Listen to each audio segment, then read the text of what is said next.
collar straight?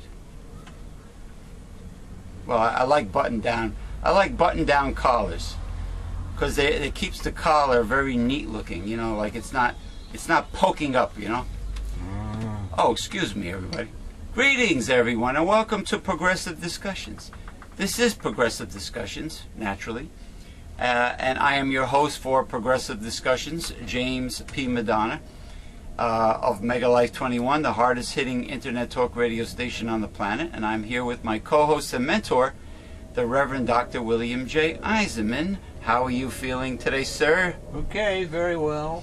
On the mend. You're recovering fine? Getting better every day, in every way. I'm getting better and better. That's like that old song by Chicago, Getting Stronger Every Day. Getting Stronger Every Day. Remember that from the 70s? Oh. Yeah, it's an old song by Chicago. Yeah, I know that, but I was thinking of something else now. Anyway, we are coming to you from the Newsletter Censored Research Center in northeastern New Jersey, and it happens to be a Saturday, April 14th, 2012, and today we are going au naturel with the natural sunlight and breeze, and you will see Old Glory waving every once in a while. But please excuse any unwanted sounds and or noises that you might hear, because that goes with the territory of going au naturel. Yeah. As opposed to having the door shut when it's cold. So please excuse the noise. You might hear dogs bark. You might hear duckies quacking. Wild mallard ducks quacking. Canadian geese, which we have here, honking. You might hear little bratty, undisciplined, spoiled, overly coddled American children screaming and throwing tantrums, which they better not do too often, and airplanes flying above. These are commercial planes landing at Newark International Airport in New Jersey, and also private jets landing at Teterboro. A lot of celebrities, that's where they land their jets. Oh, I should say that. All the paparazzis would know this. Teterboro, New Jersey. That's where the celebrities... I'm sure the paparazzis know this. That's where the celebrities and stars land their private jets that wish to go to New York City, because we are not far from there. Now, I really do not have any monologue or rambling or ranting and raving to really do before the articles, but I have been seeing Reverend Dr. William J. Eisenman. I know we did a belated Progressive Discussions Wednesday because we couldn't do it last Saturday because you were injured, but at least I had some themes before we started the show. But I noticed there's a lot of talk about the Republicans making certain statements about stay-at-home moms. No, it was the Democratic operative who did. She actually said that Romney's wife never worked a day in her life because she was a stay-home mom with 5 boys. But she had maids and servants, right?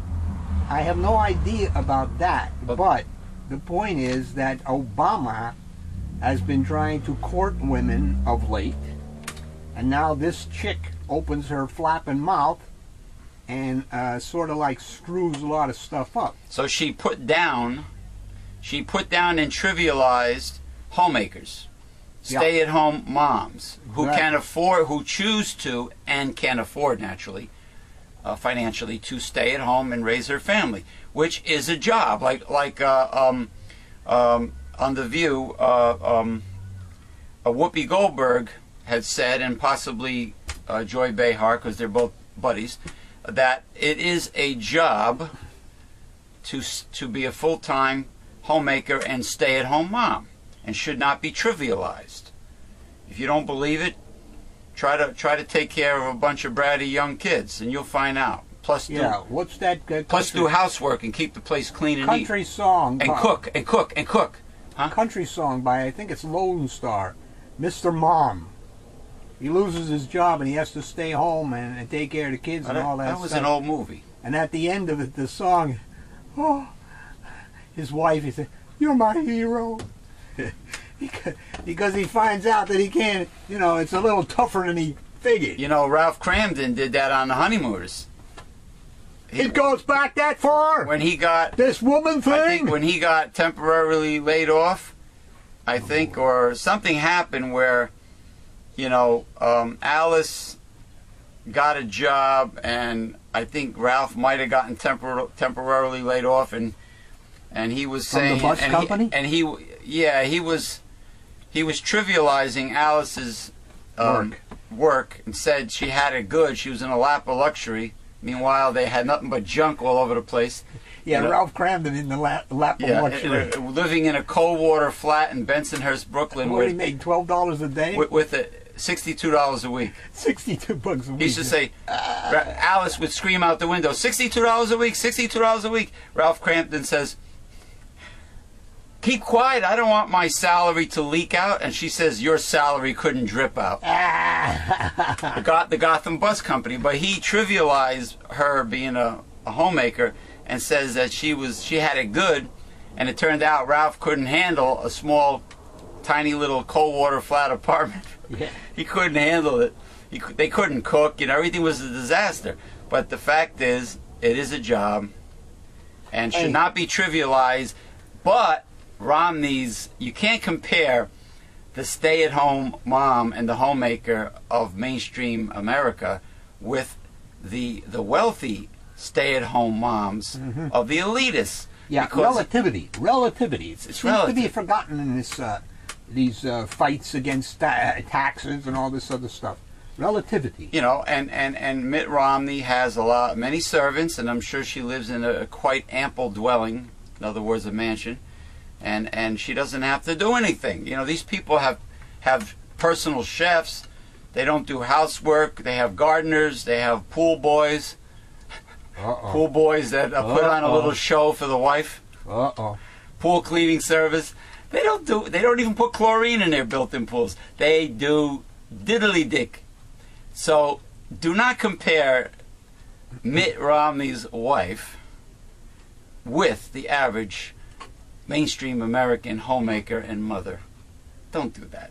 You know, put it in its proper perspective. And listen, feminists, if you want to help out the progressive, if there's any left, if you want to help out the Democratic Party and Obama, and kick the Republicans out of office like they should be, please do not trivialize homemakers and stay-at-home mothers, because if it wasn't for them, you know,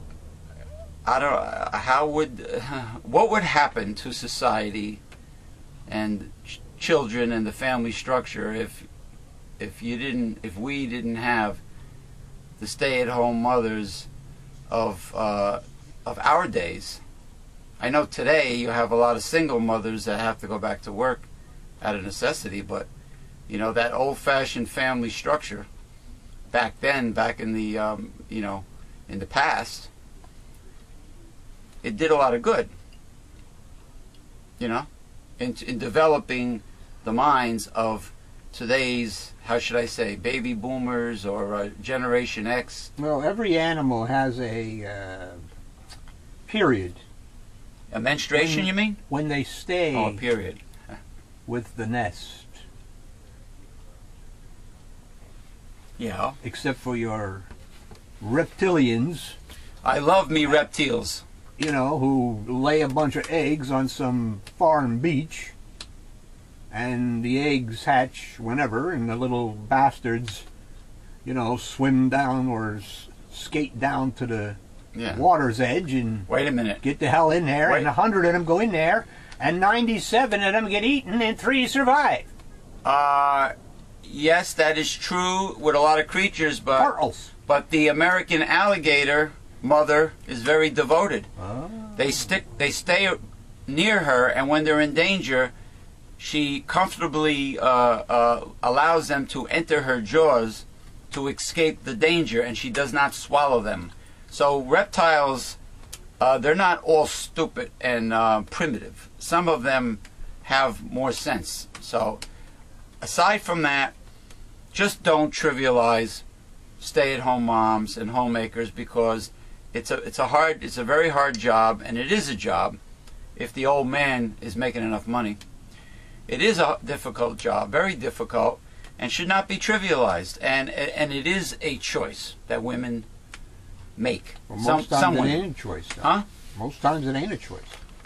Sometimes. With your poorer women. Now, to those homemakers and stay-at-home moms out there that are just, you know, like very attractive and do not have any real marketable skills except maybe a go-go dancer or a hooker, porno chick, and can't cook to save their life, and can't clean, and can't do laundry. Well, you know what? Those are just lazy women that get through life on their looks. Excuse me, based on their looks. Who was it said? Somebody said. A kept woman, a hoochie, an ornament. No, what do they call them? Some man, some gentleman, well, maybe not eye a candy. gentleman. Yeah. Some man said that women are good for two things: blowjobs and cleaning the toilet. Sounds like a man who doesn't really like women that much, or doesn't respect them, or doesn't get a lot. With an attitude like that, well, it's like what's the word? It's like sour grapes. You know, if they don't have what they want, they put it down. Could be. You know, it could be that. Maybe the person had a bad relationship with their mother. You know, insecurity. Who knows? Yeah, who knows? You know, but all in all, you need. All the spokes are required for a stable bicycle wheel. So you need the foundation, and you need the spokes, and there are many things involved with a healthy, happy, stable, secure life. Now, Dr. Gary Nell said, and I'm glad he said it, he was talking about the nutritional industry with advertisements that rant and rave and go on about how their product is practically a panacea and a cure-all. And he says it doesn't exist. There is no product that does that many things.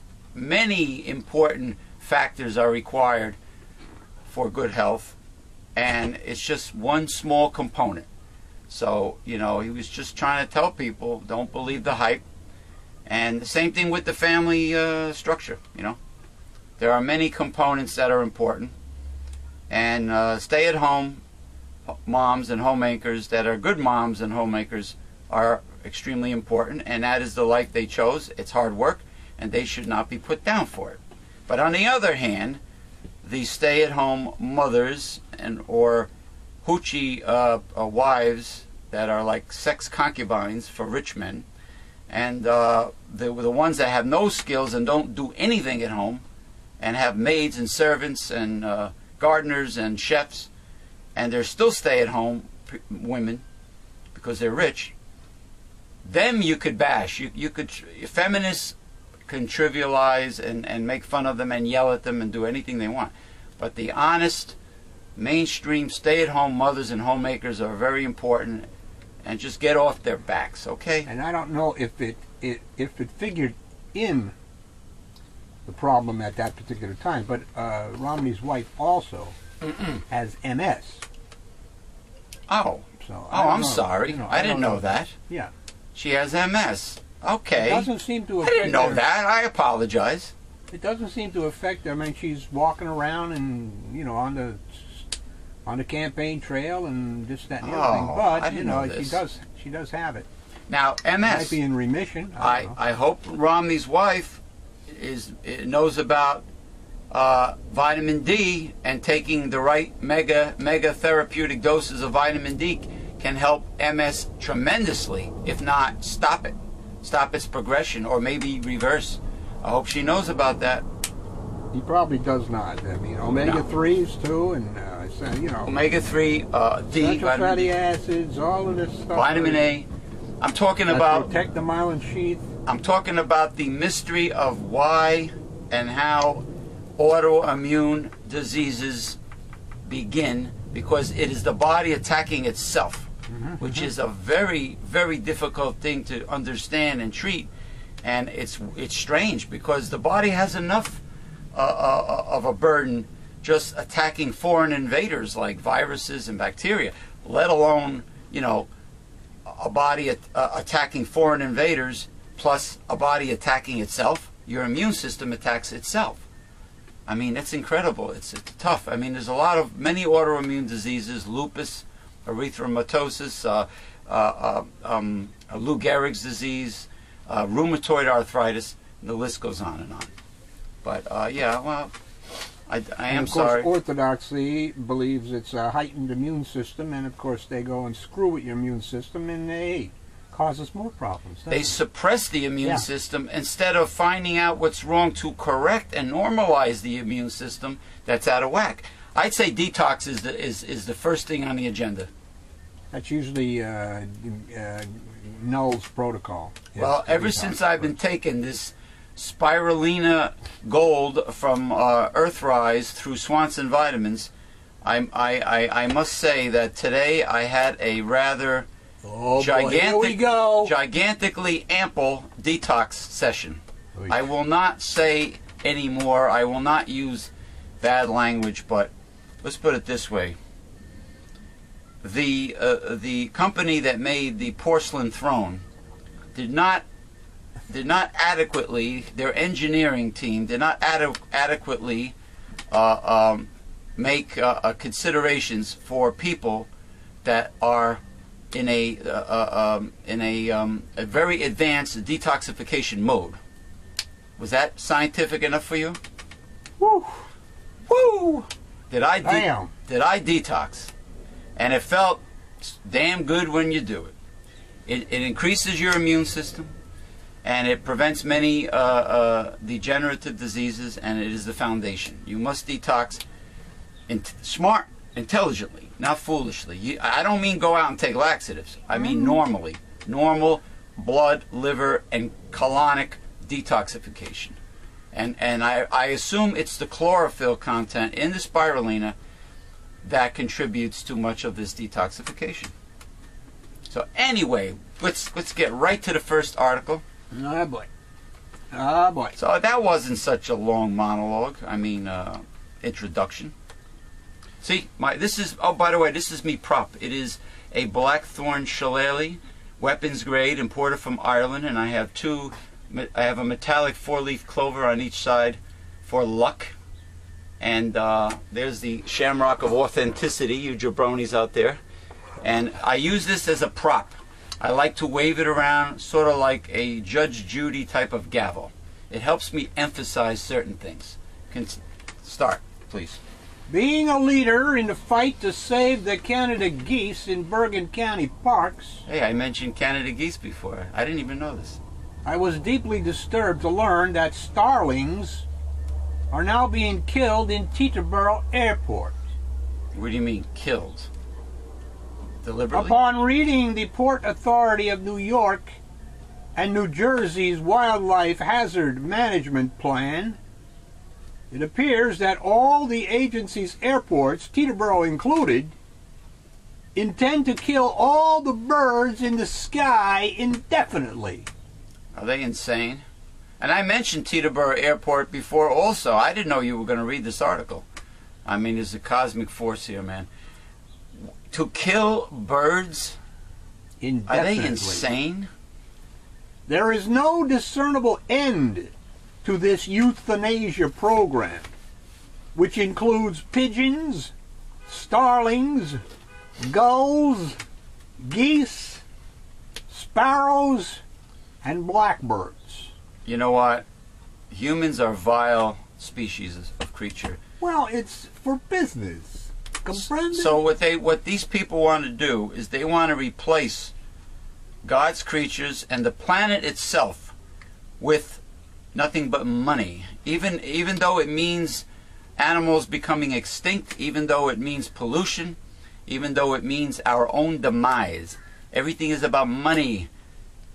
This could be Satan-led. Also disturbing is the fact that those asking for the permits are the ones who make the money for killing the birds. The U.S. Department of Agriculture, since the USDA receives money for providing the extermination services. Right. We need to explore landscape changes, pyrotechnics, altered flight patterns, and other non-lethal means to relieve the problem. And we need an independent assessment to determine whether these methods are effective. Any program that relies on killing the birds to solve the problem is not supportable. At the end of the day, we must learn to live with the wildlife around us. Absolutely. I mean, birds are such a wonderful thing to have around. Birds, butterflies, bees, bumblebees, not wasps, but you know, everything has a purpose. I mean, I have a pair of cardinals. Actually, everywhere I ever lived, there was a mating pair of cardinals that would return to my yard and nest and just hang out, and I see them all the time. You know, they're gorgeous birds. Of course, the male has all the coloration, but you know what? Robins are very brazen. They follow me around. They're like within a few feet of me, staring at me. You know, robins are pretty bold birds. So are blue jays, but anyway. 2 million pheasants have been raised in the Rockport Pheasant Farm, a 492-acre facility operated by the State Division of Fish and Wildlife in Warren County, New Jersey, since 1923. The sole purpose of this enterprise is for killing the pheasants by hunters in 24 state-run wildlife management areas and the Delaware water gap. The division contends that hunting revenues fund this operation. As a numbers guy, I have my doubts. Each year, 55,000 pheasants are raised for the pleasure of 15,000 hunters. These poor creatures are easy to kill because they're raised by people and have no fear of us. They call this sporting? Sadly, this process begins all over again the following year.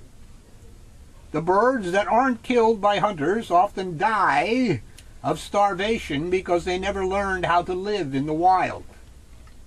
They're like domesticated, just like the when you see quail eggs in a gourmet market. Those are domestically raised quail that lay these tiny little eggs.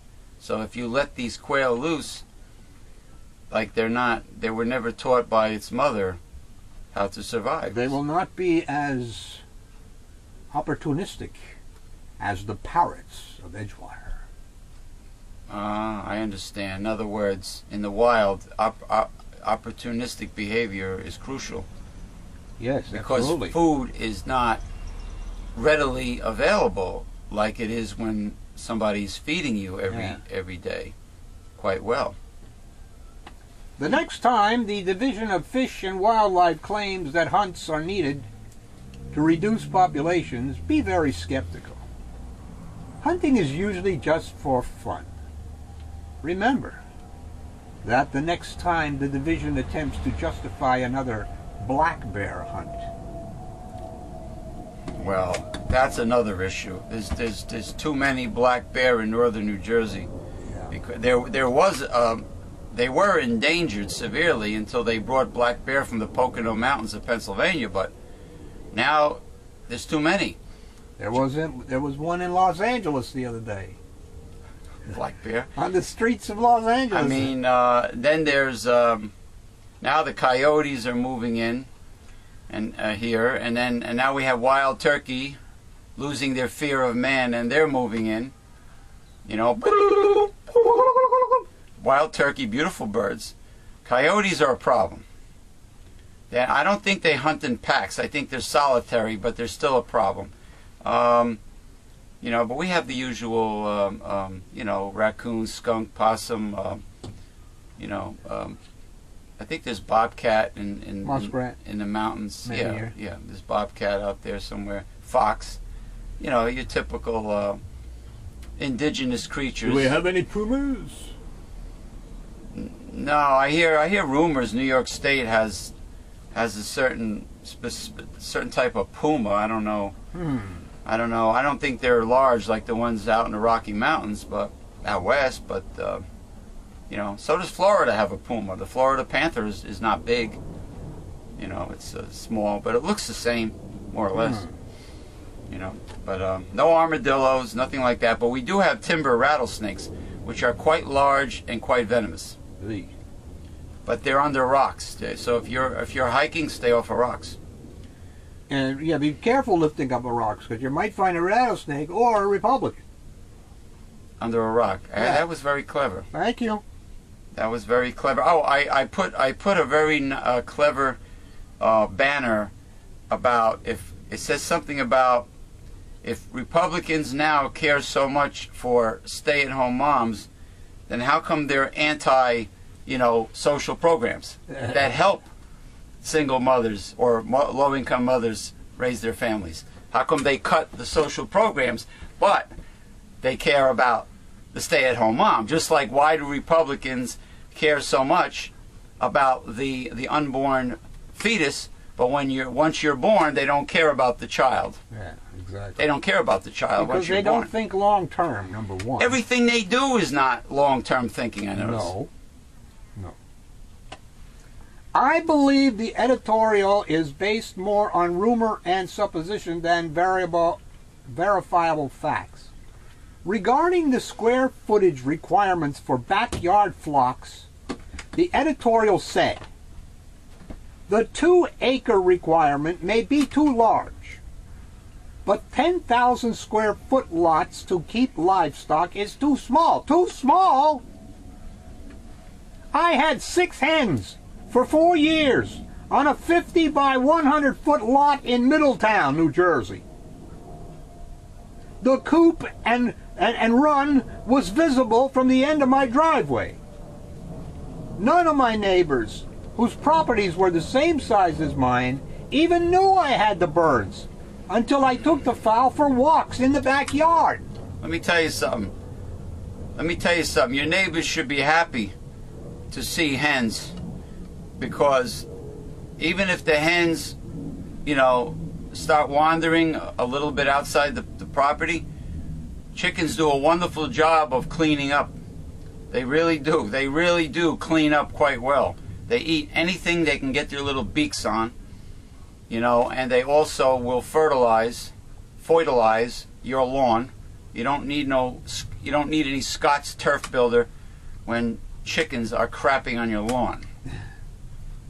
And thus, when it rains or you water the grass, it goes down.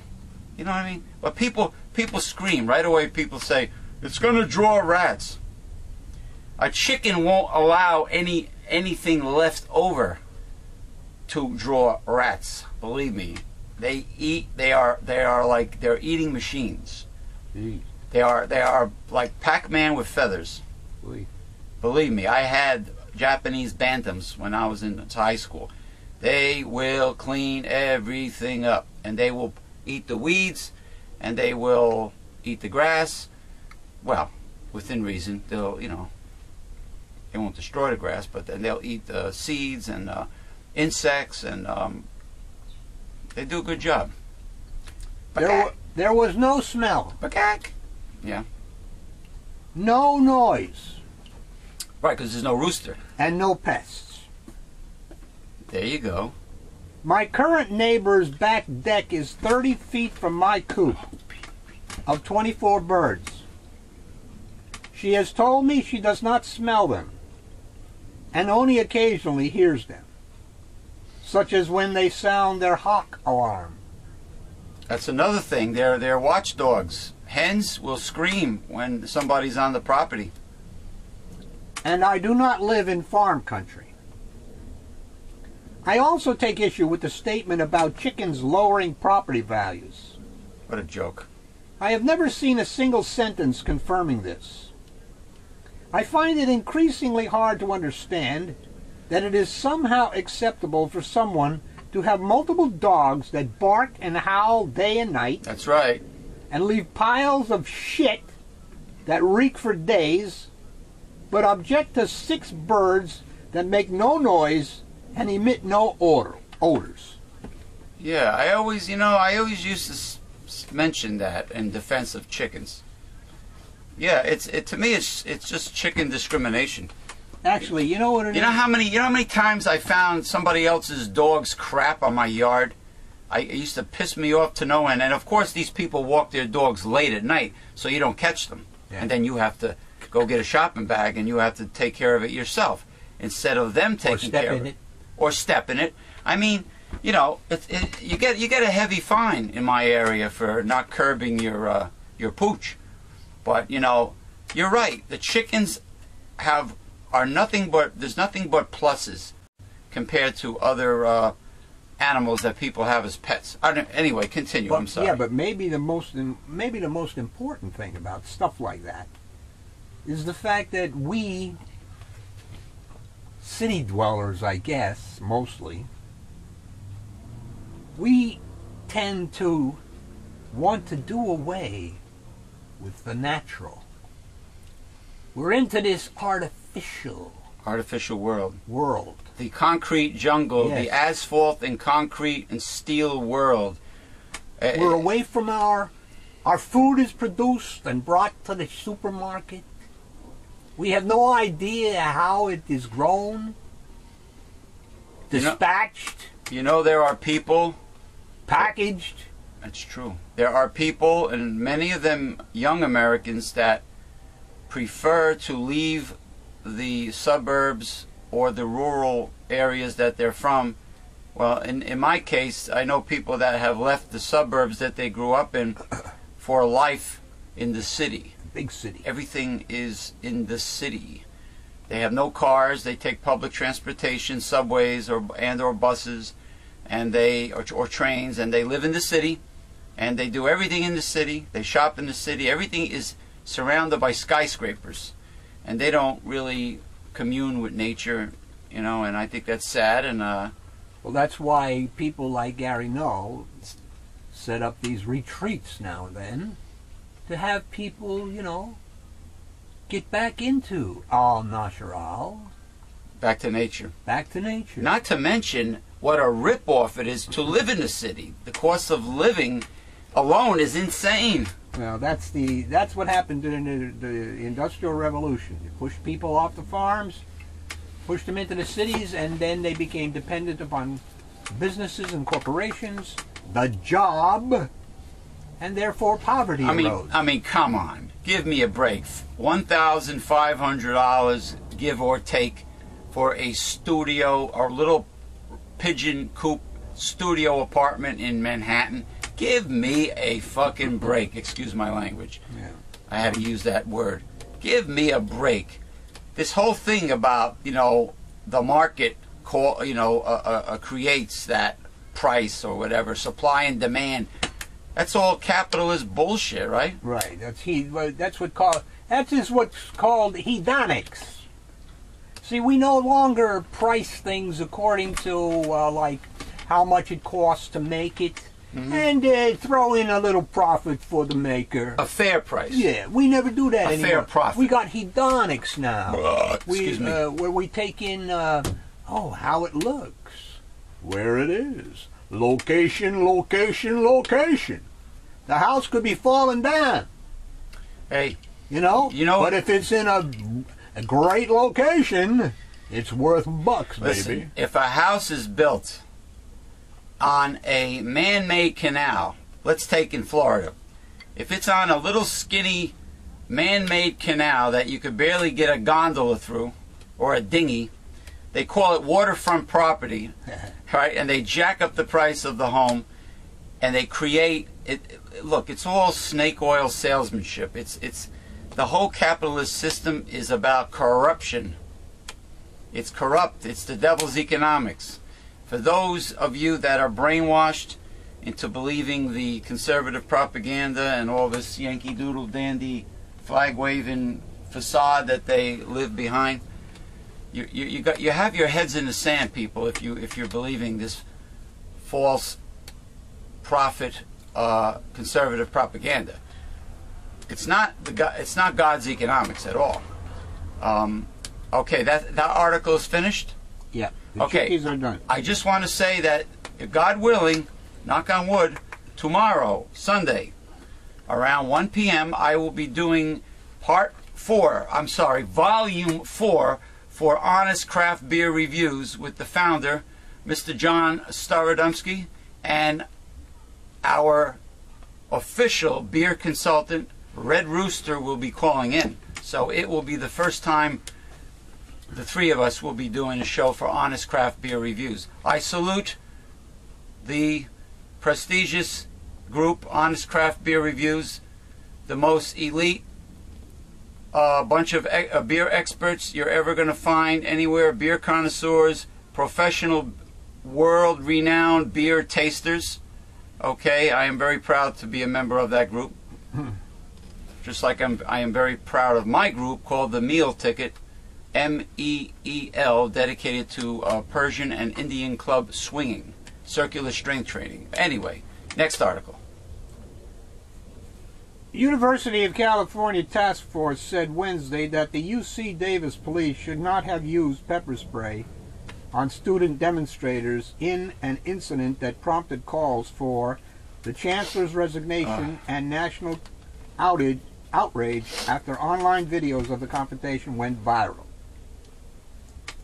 The officer's decision to douse pepper spray on a seated line of Occupy protesters was objectively unreasonable and not authorized by campus policy, according to the report by a UC Davis task force created to investigate the incident.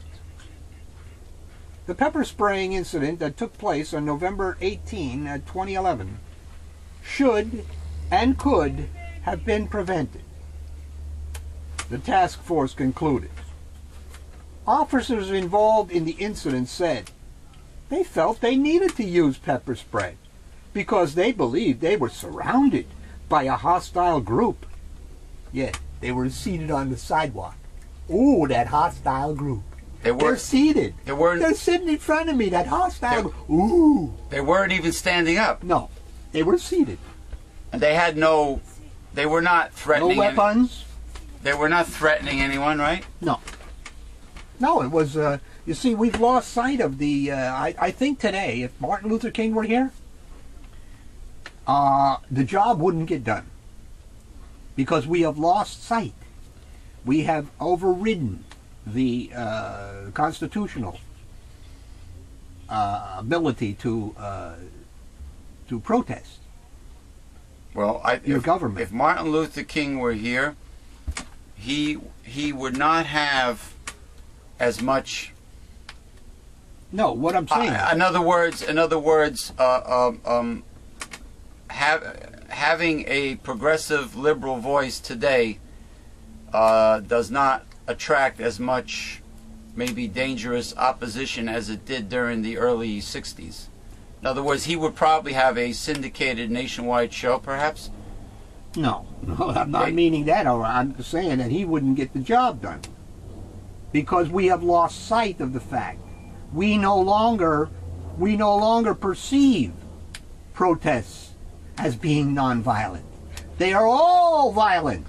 Well, no matter if they're 90-year-old grandmas out there. So they have, the right wing has demonized protesters just like they demonize progressive liberals. Exactly. They have created this lie that if you're protesting, that you are a threat. You are a threat. That's correct. In other words, merely protesting. In other words, they want to destroy the Constitution, the First Amendment. They've destroyed it already. Yeah. Bush did it, and then Obama just went on with it. It corrupted the U.S. Constitution. Yeah. We're all terrorists now. Well, we sit down on a sidewalk and we. Now there's a gentleman who's in a wheelchair. Right. I forget the date, but it's coming up. I think it might be tomorrow, April 15th. Or I think they gave it to the 17th, right, to get the mail in your taxes? I think so. Mm-hmm. Anyway, this gentleman is going to go over to New York, and he's going to protest the fact that the post offices over there are not accessible. He can't get in and out of them. There's a bunch of steps going up to it or something.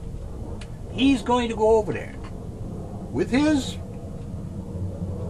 income tax form in hand and climb up the steps to the post office and mail his tax form. Not electronically, old-fashioned way? No. He wants... Why should they not be accessible? True. You know? I mean, it's the law, ADA law. It's got to be accessible. The places have to, especially government places. Now, the Republicans, of course, bitch about private industry. They don't want to make the door wide enough for a wheelchair to come in, or this, that, and the other thing. You know, don't be making private businesses pay for this shit. But screw private industry. But governmental places, you know, should be accessible. So they're the biggest. So I guess the biggest corporate ass kissers are your right wingers, your right wing conservatives. Then they love them. Because they get their palms greased all the time. They get paid off. They love them. They love them. I think the corporate CEO is one of the most vile entities in the world today. Well, he has become so, that's for sure, as far as money is concerned. Yeah, and they're always, and when you apply for a job, I mean, God, they all have these long psychological questionnaires at the end of the application. You know, they're trying to find out, they're trying to get inside your head and find out. Hey, they want to get in your Facebook, they want to get in your Twitter, they want to get in everything. They want to see what makes you tick psychologically. It's almost like, Dr. Bill, it's almost like they want the perfect ultimate employee for the lousy money that they pay you. No, what they want is, what do they want exactly? They don't want someone who thinks for themselves. That's for sure. They want an android marching in lockstep. They want like the people over in Foxconn. A drone. You know, Foxconn, China, making 31 cents an hour with no benefits, working long hours. They want to ultimately enslave the world's population. Right. Yeah. They want a working poor. You know, a working slave cadre. People in prison, like Mr. Mass Bob said, people in prison made to work for slave duties, slave wages for free, to pay for their room and board for being in prison. Ha ha ha. And then you have Newt Gingrich's suggestion about a child collecting welfare and food stamps, cleaning out toilets in a local public school system as a janitor, putting children to work to pay for their sticking lousy welfare. I mean, how much, you know, look, food stamps and welfare is like when your uncle gave you $2. Here, kid, go buy yourself something. It's a drop in a bucket. Look, all we have to do is look at a country like Norway. The European Union, the perfect democracy, right? To understand the good life. Scandinavia. But these things are kept from the American people because these are socialism. Then why socialism? And why are Republicans telling their lemming, ass-kissing Tea Party supporters and their voters? They're telling them that the European Union, that their system is not working. Yeah. They keep on saying that. That's why our healthcare system is double theirs. Any one of theirs. Double. I put it in a new issue. Where's our life expectancy? Where's our infant mortality? Eh? Can't even compare for those people over there. They got 6 weeks vacation for crying out loud. Who the hell over there, besides the CEO maybe, has 6 weeks vacation over here in America? Not too many. Especially those on the assembly line. Mm-hmm. You know? No, it's all a bunch of baloney. They just keep this information from our people, you know, to protect this capitalist system that they worship. You know, I hear you. which favors them, but certainly does not favor us. No. Okay?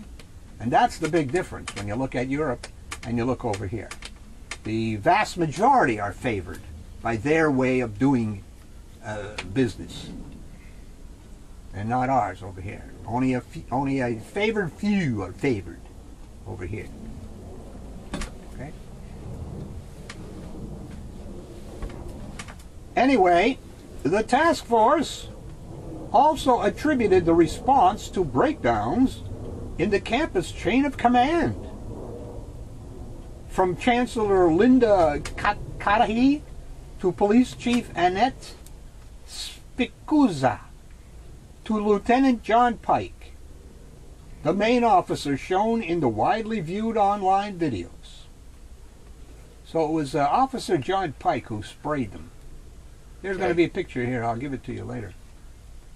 The report said Pike, who was not interviewed by task force investigators, I wonder why not, used a pepper spray canister that was larger than the one campus police officers are authorized and trained to use.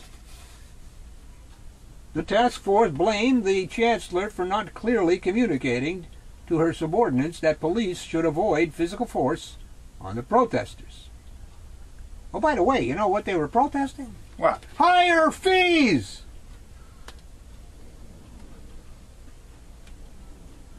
Supposed to be free! Yeah. It also said that she was responsible for the decision to deploy police on a Friday afternoon, rather than wait until early morning as the police chief wanted. UC Davis campus published the task force's findings and recommendations online a day after a judge approved its release without the names of most officers involved in the clash. The task force was led by retired State Supreme Court Justice Cruz Reynoso. Its report was originally planned for release on March the 6th, but the campus police officers union sued to keep the document under wraps, protection of the police. It claimed the report contained confidential personnel records that should not be publicly released under state law. Alameda County Judge Evelio Grillo ruled last month that the university could release the entire report, but must redact the names of all officers except Mr. Pike and Spicuzza, whose identities became known during media coverage. Mm-hmm. This is not to be confused with Commander Pike from the old Star Trek series. No. Okay. This is fascism. Fascism. Pure and simple. Yeah. Militarized police. To serve and protect. Who are they serving? And who are they protecting? They used to call it police abuse or police brutality. Yeah. Once upon a time. Once upon a time. You know, it's a scary situation, man. Human rights are slowly diminishing for Americans. I mean, basic rights, constitutional rights. There are none anymore, since Mr. Obama can determine who is a terrorist and who isn't. Mm-hmm. Well, I just want to say... Lock them up forever. I just want to say that another, not to change the subject, but another good reason why internet access, that the internet should be free for Americans, is that in order to apply for a job today, 9 times out of 10, it seems to be always done only online. They want you to apply online. So if you... Yes, you know what... If there's no internet at your library anymore because Republicans want to cut the funding, then how does the unemployed in America apply for jobs if they can only apply online? Interesting. It's that elitist thingy going on again, you know, and all that stuff. You know, it's a sad state of affairs when You live in a country, let's say, where maybe you're a poor person. Right. You can't afford $30 plus well, let's put it this way. If you go to college, somebody was complaining the other day, a lady on the chat. Here comes that jerk again. That was here last week. Here he is. Hold on. You know, seriously, I say this every week. You want me to go out there and hit him with my shillelagh? It's a waste of gas. Gas is $3.93 a gallon now. You know? All right, continue your statement. Anyway, this woman was going to college.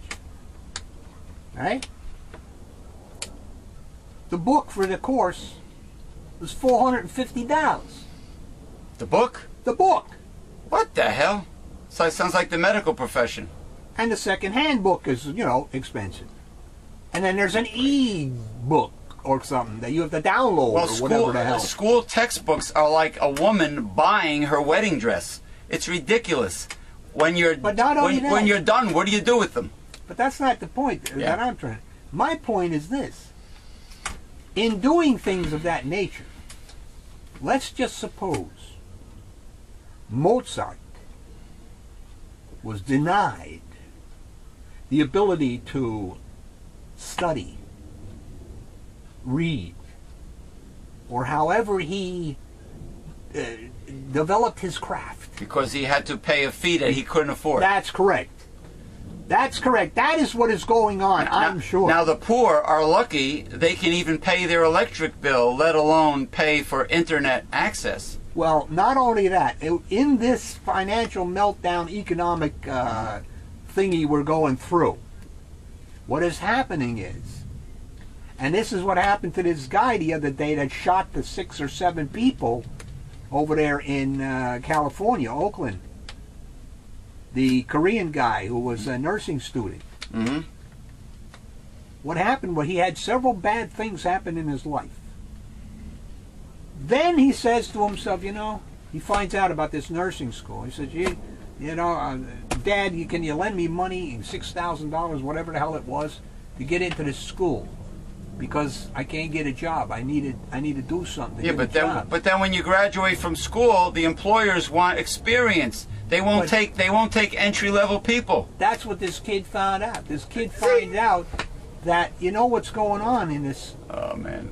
Whenever you have an economic downturn and the jobs, unemployment rises, watch your television. 8 out of 10 ads on television will be for schools. In so-called high-demand occupations. So-called. You know what workforce, what the state of New Jersey workforce counselor said that when we interviewed him? He says that most of your so-called high-demand jobs that are advertised by technical schools and on TV, and the kids go through school and they graduate, most of them are oversaturated in, let's say, the state of New Jersey. They are saturated. There's too many people with these diplomas, and the jobs are no longer in demand. But these poor kids have to continue to pay off their student loans. Many of them took student loans to go to school, and how they're going to pay it if they can't get a job in their field? That's the point. There's no jobs to be had because employers want 5 years plus experience. They don't take entry-level people. So what are you going to do? Now you can't get a job. You went through school. You have a diploma or certificate. You can't get a job because they want experience. So therefore, you can't pay your student loan and you can't live. So it's like, it's a rip-off. It's all a rip-off. It's all a rip-off. The whole thing is a bunch of bull because we, meaning the American people, should have a grounding like they do in Europe in the basics, for crying out loud. It was folly, pure folly, to pin our hopes of the American dream on the private sector. It hasn't worked. The private sector, my friend, can do anything it wants. It can move anywhere it wants. It can devastate a country. It now devastates cities and towns. So why GE can move out of its wherever it started. I think it was in Ohio or someplace. I don't know. Well, it started in one town in Ohio. Oh, the people were so dead. GE could do no wrong. You could do no wrong. People they had pensions. They were taken care of. GE gave away land for free. You go there, you get food. I mean, dirt. Guess what? The dirt was laden with PCBs. GE decides that it can no longer operate in that particular town, and it moves out. Well, they dumped PCBs in the Hudson River. That's what they did. General Electric. That's what they did. But why should a country and its people be at the mercy of a private industry, of a corporation? That's what has happened. Privatization always failed in the past. And it's like, and if you say something against this, it's like saying something against God. Because these are politicians that are paid off. They're in their back pocket of the corporate CEOs. Because they fund their campaigns, right? Yeah. Well, the corporation always has the threat. Hey, if you don't like us and you don't give us what we want, we'll go somewhere else. And can they really survive somewhere else when they say that? Well, we make it kind of easy for them because they're going to find suckers to do the jobs no matter where they go, because look at all the unemployed people. You've seen what happened. Actually, they can write their meal ticket. Actually, the state of New Jersey workforce counselor admitted that he says all those office jobs and customer service jobs, they all got outsourced. They're in the Philippines now, and they pay and the typical flat rate of pay that Philippine office workers get across the board is $1 per hour, with crap for benefits. $1 per hour. And that's what they like. That's what they want. And that's what and of course China's even worse with Foxconn, 31 cents an hour. Oh boy, that doesn't look good. We are living in the end times, but now it is time for my illustrious co-host and mentor to take part in his gastronomic delight known as lunch, followed by high green tea. No tea. Oh, no tea. I haven't had tea in a week. Oh, you mean since you've been recovering? Yeah, but not only that, I've changed my liquid intake formula. But do you eventually have tea at night? I have to figure it in somehow. But the way I'm doing it, I've changed. Okay. Okay, hello there. While my co-host and mentor, the Reverend Dr. William J. Eisenman, is partaking in his gastronomic delight known as lunch, I will do promo. This gentleman right next to me, right here. See this guy? This is a self-portrait of my co-host and mentor and founder of Newsletter Censored in 1977, the Reverend Dr. William J. Eisenman. The Reverend Dr. William J. Eisenman is a fine watercolor artist, and now he's using gouache, or is it gouache? Gouache. Gouache. This happens to be a self-portrait of him. Now, you can see the William J. Eisenman collection of fine art by going to Google and typing in William J. Eisenman collection, and it should come up. It's on YouTube, but it should come up on Google. And you can see the entire updated collection. It's a slideshow on video to Caribbean steel drum music. Or you can go, now we have a new place for the album. Now you can go to the Newsletter Censored Facebook page, and you can view the William J. Eisenman collection on Facebook in an album.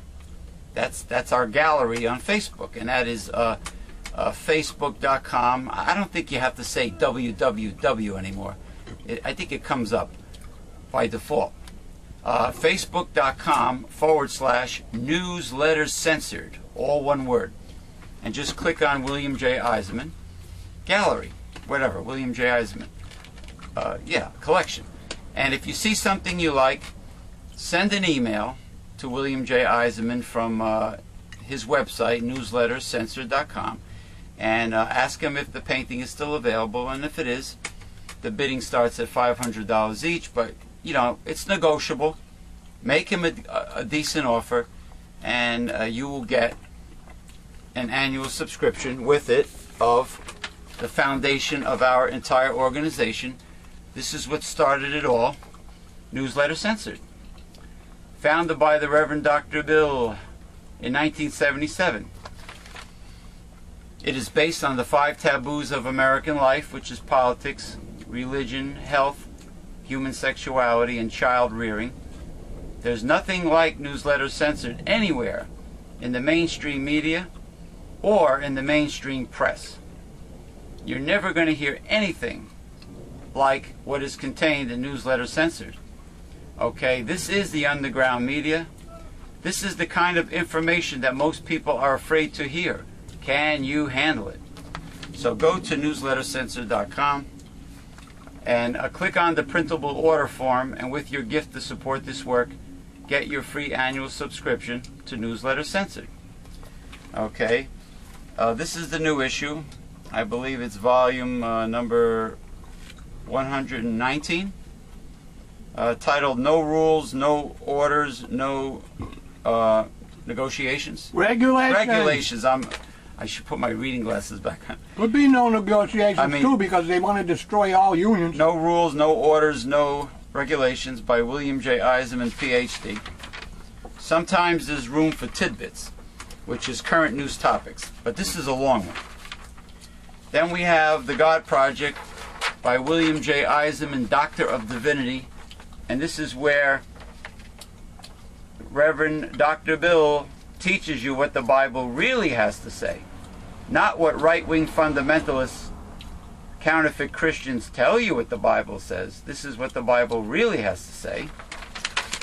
And this one is titled Tomorrow's World. And then we have, last but not least, we have Sexuality, A Holistic Approach by William J. Eisenman, PhD. Okay? That's an added bonus to the newsletter. But by the way, you can also go online. You can Google censored archive. I'm sorry. You can go to Google and you can type in Censored on Demand Archive Classics and the God Project on Demand. Okay, Archive Classics, and you can listen to on video. You can listen to all of the past censoreds that were recorded by the Reverend Dr. William J. Eisenman, as well as the God Project. And these readings were are in a video playlist at the Cyber Church of God, which happens to be, the link is on our Mega Life 21 Hard-Hitting Truth Internet Talk radio station. So it's all there. If you go to newslettercensored.com, the link to our station is at the very top of the newsletter. So it's all there. You're never going to miss anything with Newsletter Censored and Mega Life 21. Okay, we have a great YouTube channel. Okay, youtube.com/Mega Life 21. But if you go to our live stream channel, which is where the most recent progressive discussions are, as well as health talk, that is livestream.com/Mega Life 21. So this is it. This is the foundation of our organization. This is the very best way to be a part of our organization, and this is the very best way to join our organization, Newsletter Censored.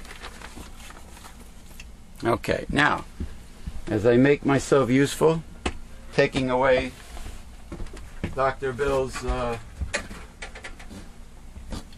mess. Yes, from his lunch.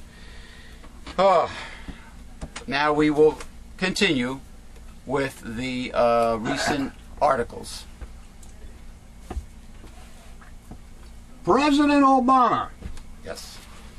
plugged his plan Plug this plan. to increase taxes on the wealthy, but this time with a new twist. Uh-oh. Appearing alongside rich people who support his so-called Buffett rule. The proposal has become a favorite political theme for the president, who touted it in a speech last week, then again at events in Florida. The proposal would require that people with an annual income of $1 million or more pay at least 30% of their income in federal taxes. Democratic strategists believe the idea has a strong political punch, particularly now, when many Americans are filing their taxes, and taps into the widely held belief that the U.S. economy and political system tilt in favor of the wealthy. Widely held belief. It's true! Widely held belief. Repeatedly raising the Buffett rule also serves to remind voters that Mitt Romney, the presumed Republican presidential candidate, paid 14% of his income in taxes last year.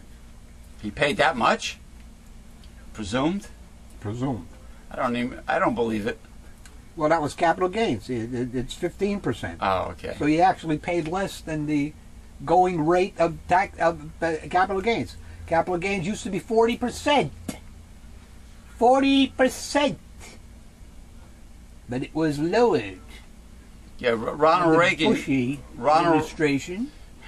Ronald Reagan used to bitch and moan all the time about capital gains tax. Yeah.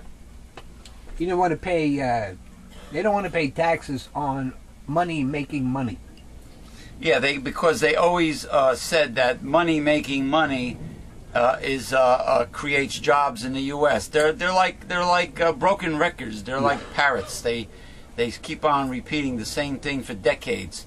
Job creators, the wealthy and corporations and are job creators, and it's all a lie. Well, let's see now. We have the Bush tax cuts in place now for 2008, 2012, 12 years.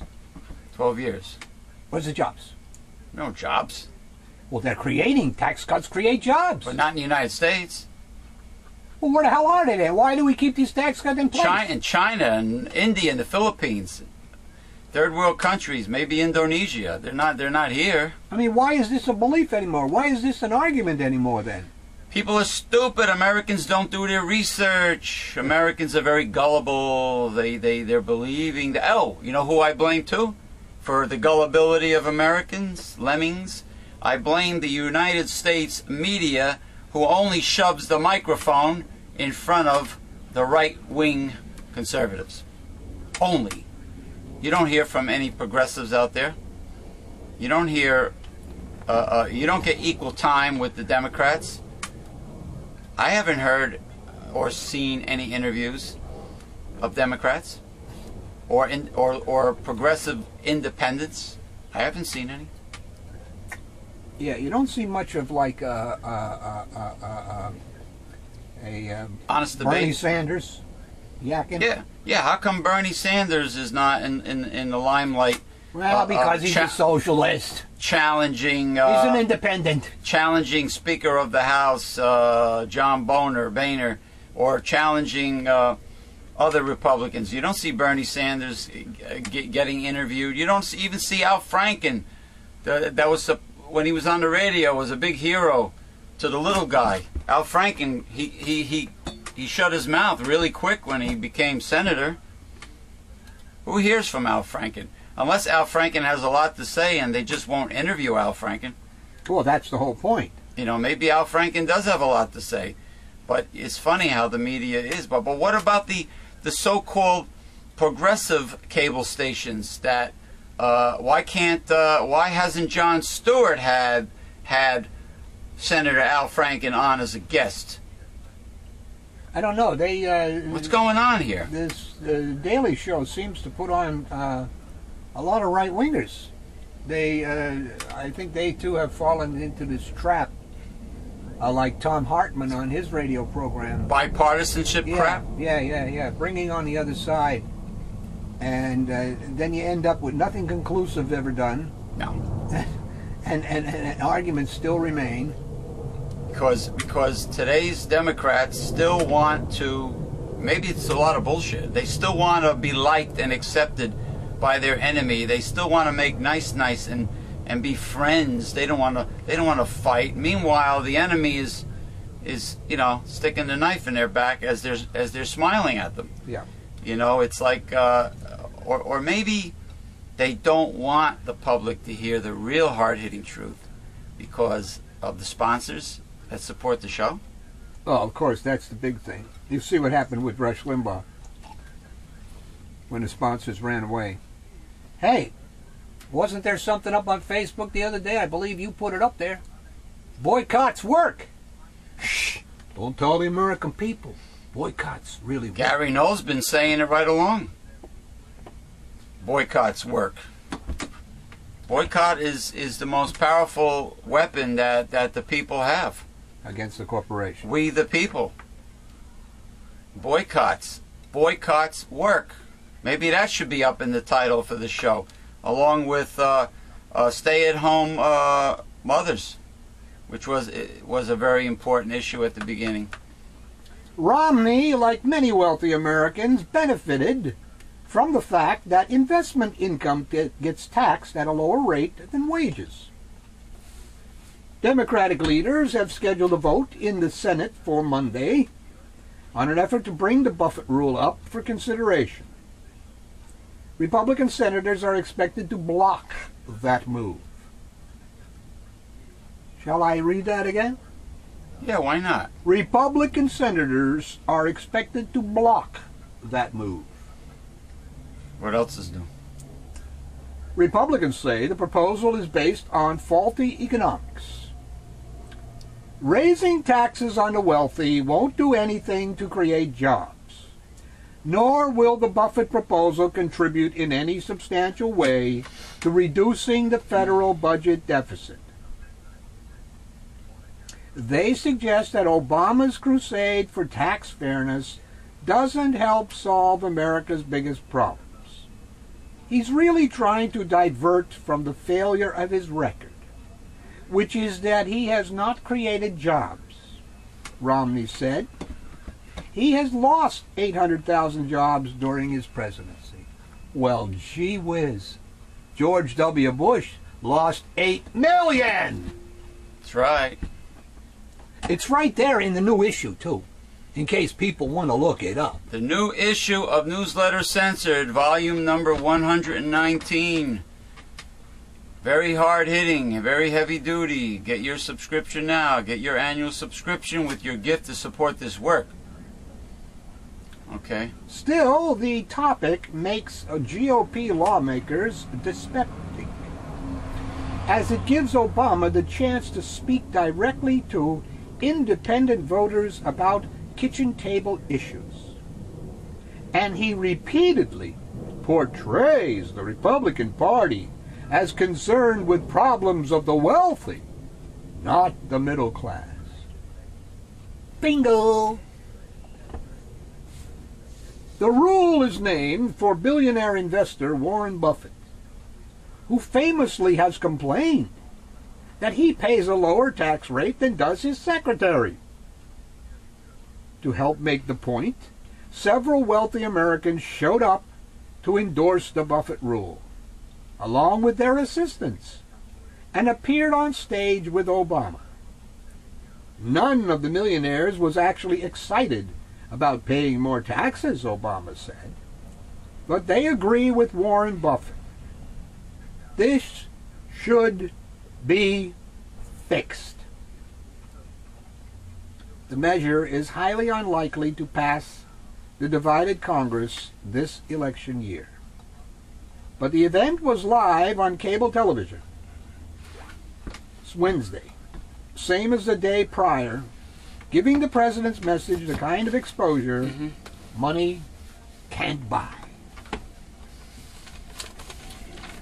Well, you see, when does taxing the rich, I mean, you know, allowing the rich to have these holidays become a dirty word? When? When? everything is so one-sided today. You know, it's human nature is really the problem.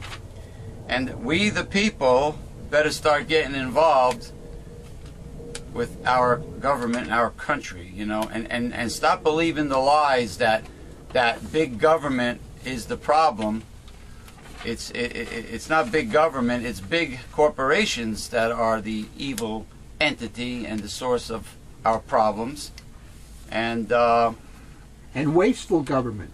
That is Wasteful. waste on the military budget.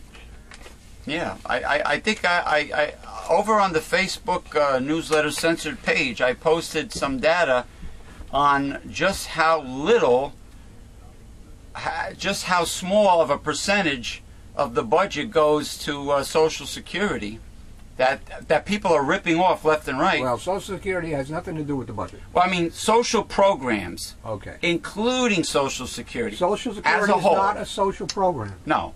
It is an insurance program Yes. that we have paid into, Yes. and then we get it. It has its own money, Okay. $2.4 trillion. Right. It can pay out the proper amounts to the proper people for the next 25 years. Right. But It has nothing to do with the budget. right. Okay. It But- doesn't create a deficit. Yeah. Well, we know the military is sucking up a lot of money on the budget, and social programs take a very minuscule percentage of the budget. But that's the ones the Republicans want to cut. The little tiny social programs. Yeah, And they let the military just throw money at contractors like crazy. So what you're saying is the selfish greed of the 1% or the top 30% of this country, they actually are so greedy that they have lost all compassion for the poor, and now we have a growing middle class becoming poor, and that's because of them. or homeless, and there's no jobs out there. Don't believe the conservatives. There's no jobs out there, and also the tax burden is still on the middle class.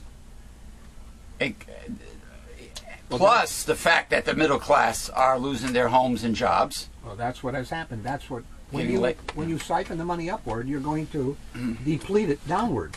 And property That's what's happening. property tax burden, income tax burden, consumption tax burden, right, is on the little guy and on the middle class.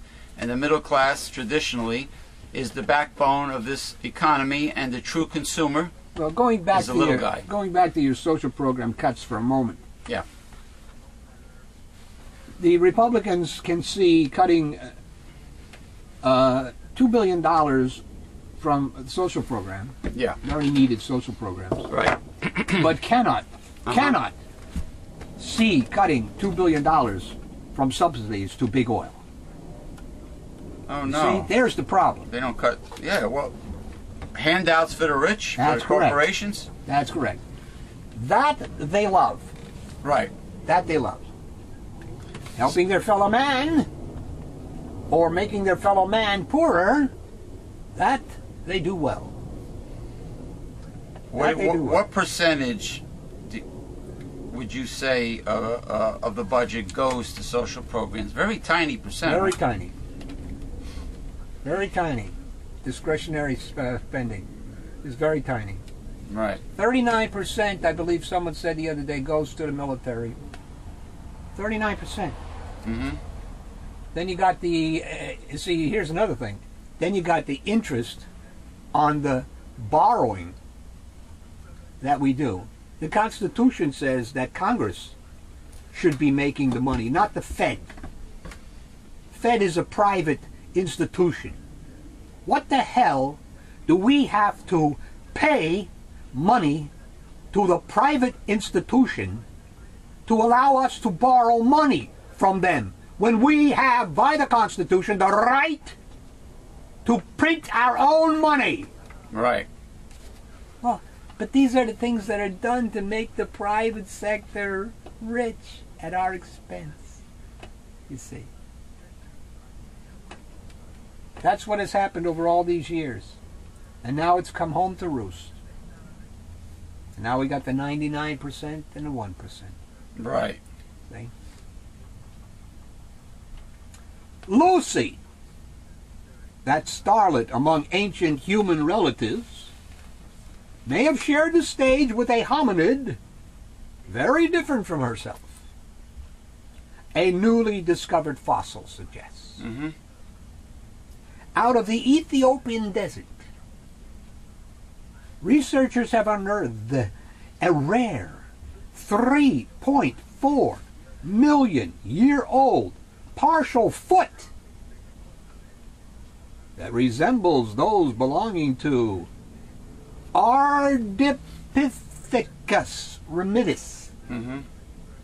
a species thought to have roamed East Africa 1 million years before Lucy and other members of her species, Australopithecus Mm-hmm. afarensis.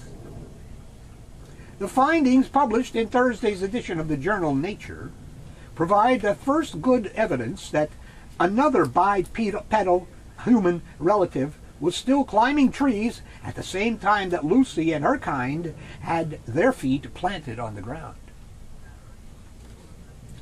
Foot bones are seldom found intact because they're usually too delicate to survive in harsh environments.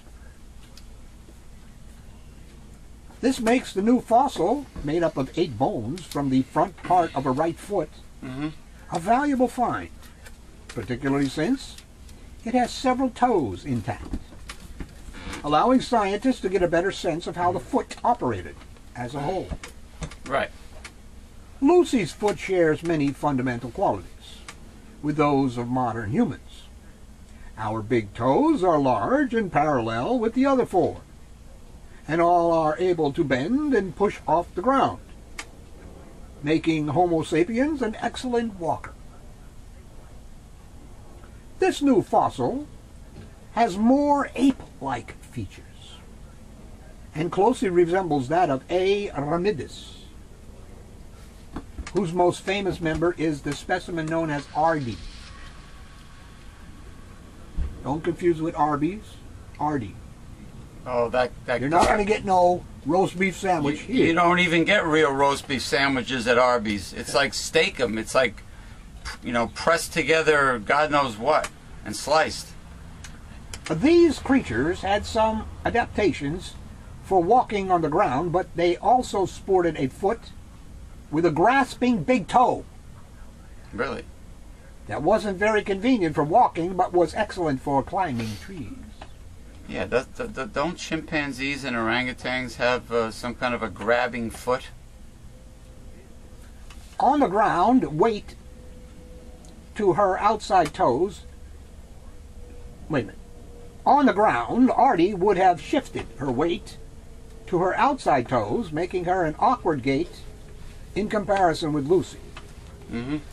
And perhaps most surprisingly, the metatarsal bone of the 4th toe was longer than in the 1st toe, a feature that hadn't been observed in Ardipithecus. Ardipithecus. Yeah, do the best you can, man. When I first saw this, I was shocked by it. Though other hominid species are known to have coexisted at other times, the discovery reveals an unexpected diversity among hominins during Lucy's time, roughly 3 million years before anatomically modern humans first emerged. The fact that different hominid species occupy different niches, one in the trees, one on the ground, may have accelerated Lucy's adaptation to walking rather than climbing. Still, more bones are needed to get a better sense of how this creature traveled. You want the rest of the foot. How did these animals walk? For now, the scientists can't say for sure that this foot belonged to an Aremidis, because species classifications are determined by looking at skulls, not feet. Okay, interesting. Scientific or archaeological or anthropological article, taking us off of politics momentarily. What do we have here? To be fair, the meat industry and the United States Department of Agriculture don't really call the witch's brew of cartilage, connective tissue, and leftover scraps of meat that they've been treating with ammonium hydroxide to kill the bacteria, and then mixing it into your ground beef, pink slime. I know, they changed the name. At least not in public. They prefer to refer to it as finely textured beef. And whatever the USDA and FDA say to many Americans are widely and quickly accepted as being truth, because Americans are very gullible and, not too intelligent. Finely textured beef sounds better. But as Shakespeare said, what's in a name? Call it whatever you want. It's still something I don't want in my hamburger. It's still toxic. They're patéed, finely patéed meat byproducts, otherwise known as unwanted parts of the animal, saturated with ammonia to sterilize it, and then you ingest the toxins that are naturally in the unwanted animal parts along with the ammonia. Yes, something you don't want in your body, correct. Actually, the filler has been in use for years. We just didn't know it. Well, that explains the high cancer rate However, in America. when an email referring to the additive as pink slime surfaced recently, the public outcry began. Asked about the term, the author of that email, a former USDA microbiologist named Gerald Zimstein, said simply, "It looks like pink slime, so that's what I call it." He added that the filler, which is used by the industry to cut its own cost, includes a lot of stuff that was never approved for hamburgers. Right. The American Meat Institute and the USDA continue to maintain that finely textured beef products are safe. But an ever-increasing number of supermarkets, fast food chains, and even the National School Lunch Program have stopped carrying or using ground beef products with the pink slime. When I was a boy, in those long ago days before supermarkets and modern freezers, you could never have gotten away with putting pink slime or anything else that didn't belong in our chopped meat. Mom saw to that. Back then, since you couldn't keep fresh food in your own home for long, Mom would frequently send me down to the avenue for a few things when I got home from school. If I complained that Mickey and I were going to play baseball, she said, "Just explain to your father when he gets home why you don't have anything to eat tonight." And so I'd get my dog Buster's leash, much to his tail-wagging joy, and Mom would send me off with $2 bills. "Don't lose them," she warned, and a scrap of paper on which she'd scribbled the few things she needed. Generally, I'd go to Butler's grocery first, which was relatively easy. I'd just give Mr. Butler the list and he'd fill it. The butcher shop was a somewhat more intimidating place. There was a walk-in icebox at the back and a glass-enclosed display case along one side with various cuts of meat, steaks, chops, roasts, and ribs. Mr. Schultz generally stood behind the case wearing a white apron that frequently showed traces of blood. Sausages, hams, and slabs of bacon hung from the hooks behind him. Sounds good. And an array of tools resembling surgeon's instruments, a sharp-toothed saw, a glistening silver hatchet, were mounted above his wooden chopping block. You're talking about an old world, old school butcher. When America depended on small mom and pop businesses, you had your fishmonger, you had your butcher, your baker, your candlestick maker, so on and so on. And when people had when people used their traditional crafts, their expertise, okay, and America did not necessarily always have to get in their car to go shopping. You can walk down any main street in America and you can get everything you need from experts that own their own shops. In the days before mergers and Walmart. Yes, and before Home Depot and everything, you know, when you went into a hardware store and the owner and his family gave you sound advice and knew what they were talking about and set you up and hooked you up properly. And that goes on and on and on with everything. Pet shops, people that knew what they were talking about, not like going into PetSmart or Petco and having a bunch of lame brain retail workers that are not trained, that don't really know much about the animals that they were selling, or their care for that matter. You know what I'm saying? Expertise of the small business. On my list it would read 1 pound of hamburger. But before I left home, Mom would say, "Don't tell Mr. Schultz you want hamburger. Tell him that you want a pound of round steak." Have him grind it. Have him grind it in front of you. Then, when he gets that, tell him you want him to grind it for your hamburger. Yeah, well, you could take Billy, you could take any cheap cut of meat and have it ground. I mean, it could be whatever's on sale, right? London broil. But you know what's in it. You see what I mean? That way, we can be sure we don't get any extra fat. I'm not worried about fat, because fat is flavor. I'm worried about pink slime. Well, they didn't have pink slime in those days. No. No. I always hated to do it because Mr. Schultz, who seemed like a nice man, already had ground hamburger meat in his case. Yeah. See, the good thing about grinding a cheap, tough, inexpensive cut of meat, of beef, like let's say London broil is on sale. Let's say it's on sale for $1.99 a pound. Let's just pretend.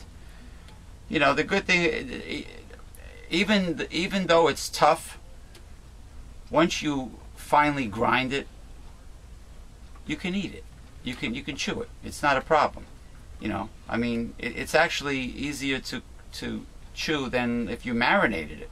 You know, even though I have marinated a very tough, inexpensive London broil for 1 week in Kikkoman teriyaki sauce with dark sesame oil and ginger and garlic powder and a little rice wine vinegar or sugarcane vinegar, and it came out very well, but it took me a whole week. But if you grind it, it will be edible.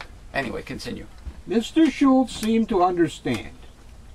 He'd just smile and put the round steak in the grinder and crank the handle, and strings of red meat would come curling out and collect in a pile on the wax paper below. Mr. Schultz would also always throw a bone in the package for Buster.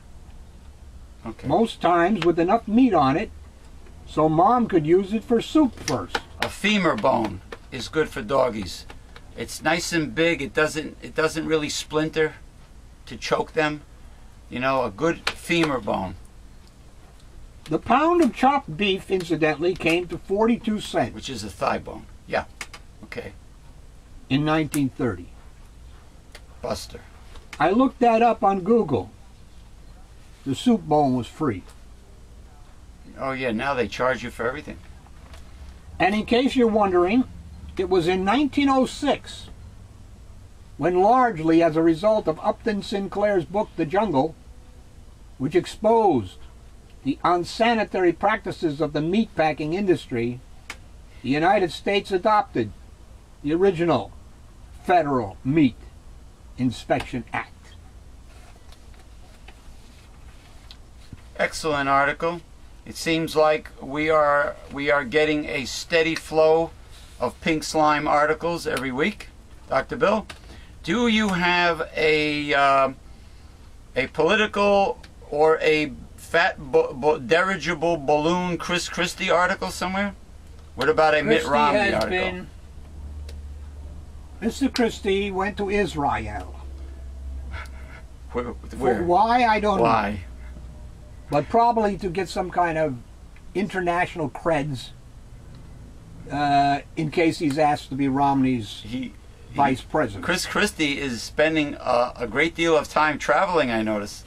Yeah, and Governor of New Jersey. I believe some charity or something paid $52,000 towards his running around. His pilgrimage to Israel. Yeah. Yeah. They paid $52,000 that could have been better well spent on feeding the homeless, or New Jersey's poor and homeless and kids that go to bed hungry. That all the food pantries that Chris Christie closed down, that money could have been better well spent on the poor. You know. Sorry. Sorry. Interesting. So what do we got here? I got one left here. The discovery of a giant meat-eating dinosaur with a downy coat has some scientists reimagining the look of Tyrannosaurus Rex. Downy coat? Sort of like a hybrid between a mammal and a dinosaur? I wonder if they would eat pink slime. I think any carnivore that is hungry enough will eat it. Whether or not it will make them sick, yeah, probably, yeah. The ammonia. With a killer jaw, sharp claws, T-Rex has long been depicted in movies and popular culture as having scaly skin. But the discovery of an earlier relative suggests the king of dinosaurs may have had a softer side. Oh yeah, you really want to get to know their softer side. The evidence comes from the unearthing of a new Tyrannosaurus species in northeastern China that lived 60 million years before T-Rex. That's near Manchuria, I bet, or Mongolia, or yeah, both. The fossil record preserved remains of fluffy down, making it the largest feathered dinosaur ever found. If a T-Rex relative had feathers, why not T-Rex? Scientists said. The evidence is trending in that direction. People need to start changing their image of T-Rex. Much smaller dinosaurs with primitive feathers have been excavated in recent years. But this is the first direct sign of a huge, shaggy dinosaur. This is the first time I ever heard of a shaggy dinosaur. Scientists have long debated whether gigantic dinosaurs lost their feathers the bigger they got, or were just not as extensively covered. Mm-hmm. The new Tyrannosaurus species, Yatyrannus, Huolai, Huolai, is described in today's issue of the journal Nature. Its name is a blend of Latin and Mandarin, which translates to beautiful feathered tyrant. Really? So feathers, huh? A team of Chinese and Canadian scientists analyzed 3 well-preserved fossil skeletons, an adult and 2 juveniles. Did they find DNA? Maybe they could do a feathered Chinese version of dino chicken. What was that thing you got up there on Facebook last night? The Chinese restaurant?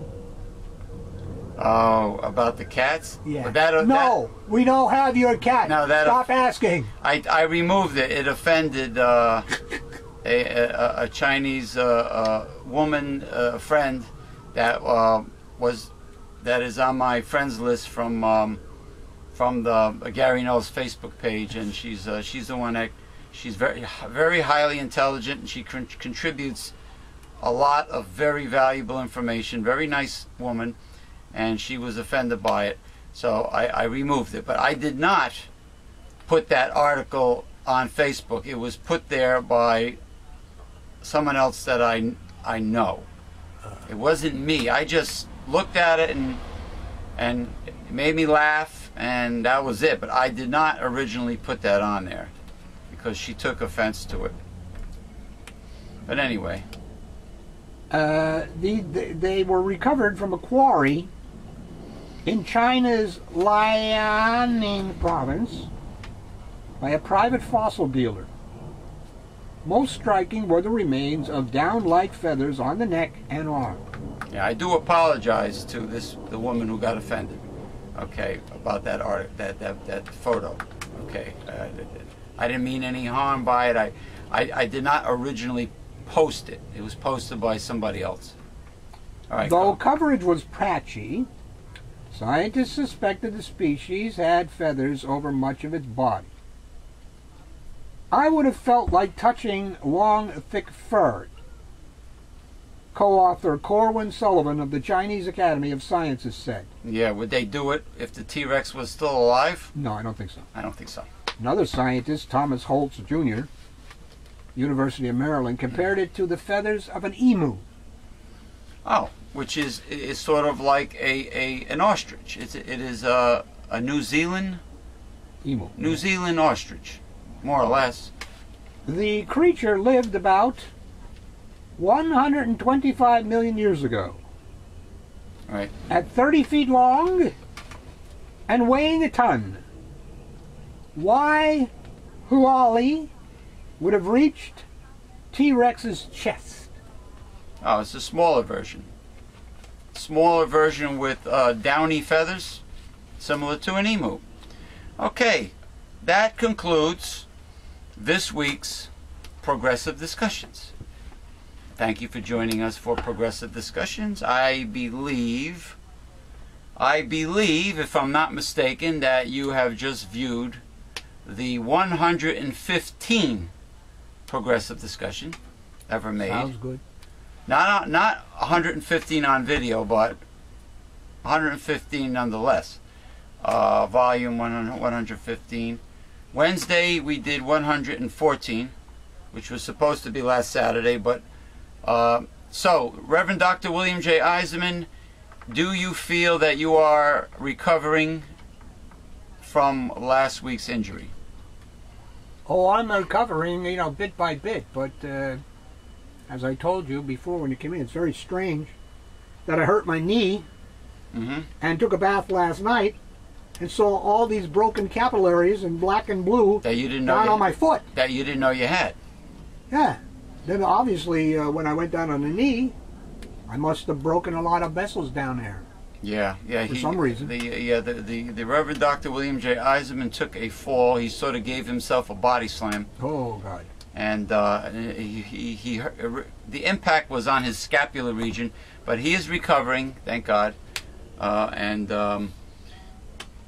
When you did the recording in our official professional recording studio, you said that you had your normal energy and spunk once again, and the recording software was at least in the medium range. The microphone and everything was like right in the middle. Good, very good.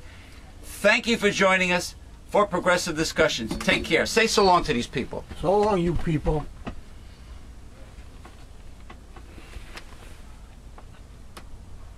Beautiful out there. When is it going to be 80 degrees again? Monday. Monday, yeah, It's pretty warm now. Yeah, I mean, it is. This spring has been absolutely insane. The weather is so erratic, jumping back and forth, freezing cold, warm, cold, warm. No wonder so many people are like wheezing and coughing, and the pollen count's been high too. Yeah. The pollen count is very high. Well, maybe this is due to global warming. You know.